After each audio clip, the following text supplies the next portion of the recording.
MMA Rocks with Stevie Ray. Stevie, you're taking a fight against Marcinem Bandlem here on short notice. Did you think much about taking this fight, or is it a case of UFC comes knocking, you can't say no? Well, yeah, UFC came knocking, so it was kind of go for it anyway, but obviously had to take into consideration who it was, how long it was and stuff, but I feel ready. We're happy with the fight, and my weight was good. I was already kind of in fight camp, so yeah, it was just good to go. Marcinem Bandlem obviously is very dangerous on the ground. Did you have time to do any serious drilling of your heel hook escapes and so on in that short time that you've taken the fight? Well, obviously 15 days notice, so I've stepped up a bit, done a couple of things that's for his style, but I'm training all the time anyway. I believe that I'm always trying to improve, and I believe in my skills. So the same with him really. He's been fighting for someone else, training for someone else, and now he's got me, which is going to be a few problems for him. I'm southpaw. I believe I'm a dangerous guy, and yeah, he's had 15 days to train for me as well. So, yep. Do you think that Bandlem presents a danger outside of the ground game to you?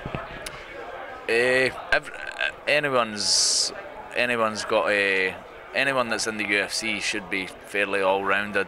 Anyone's dangerous. Anything can happen. You should never underestimate anyone. But yeah, I believe obviously that I've got better striking and better wrestling than Bandlem. But yeah, you just kind of need to see what happens on the night, and anyone can win a fight anywhere. You're coming to UFC, you are representing Scotland. You must already have eyes on the Glasgow show announced for July. Yeah, well, even though I'm hoping and probably will be on the Glasgow card, as long as I'm fit and healthy and good to go, it makes sense to get me on that card.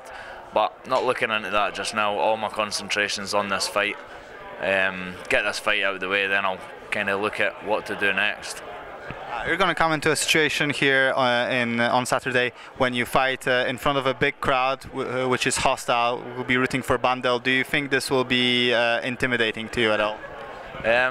Not too sure how it's obviously going to be. There's going to be a lot more fans than I've usually walked out to, but I'm mentally strong. And I've fought in a hostile crowd plenty of times before and silenced the crowds.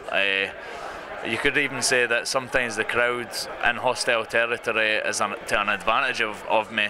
I think every time I've fought in a hostile crowd, I've finished the fight devastatingly. So, for example, when I fought John Quinn in Scotland, he had a lot of fans there, and I knocked him out. Hurt him with a head kick and then knocked him out. In the same way when I fought a guy, Davy Parker, down in England, he had a lot of guys there and I choked him unconscious. So I don't think the crowd gets to me. Once you're in the cage, that is kind of 1v1 and that's it. You're making the jump to the UFC from Cage Warriors, where you were a staple of their shows. Cage Warriors is a bit of a limbo right now. Do you know anything about the situation? Is the promotion looking to stage a comeback at all? I'm not too sure on the sort of where Cage Warriors are going. Obviously, I think they'll be looking for someone to take it over, as Graham Boylan stepped down. But I've not heard anything, and not sure what's going to be happening with it. But obviously, hope that they get someone and it gets on going, because it was a good company, and it brings. If it wasn't for Cage Warriors, I wouldn't have been able to showcase my skills and get to here now. So you think it's a shame that a company like that, which held so many fight cards, is out of the picture, right? Yeah, it's disappointing, and obviously for the MMA fans and fighters and just everyone really, because it's a stepping stone to the UFC, and there's a lot of fighters that came out of Cage Warriors to the UFC, and including myself. There's Conor McGregor that obviously had the title before me and moved on to do bigger things, so yeah, it's quite disappointing. Okay, Stephen, well, hopefully you've moved on to bigger and better things. Best of luck on Saturday, and thank you very much for your time. Yeah, thank you. Thanks for an interview. Thanks. Thank you.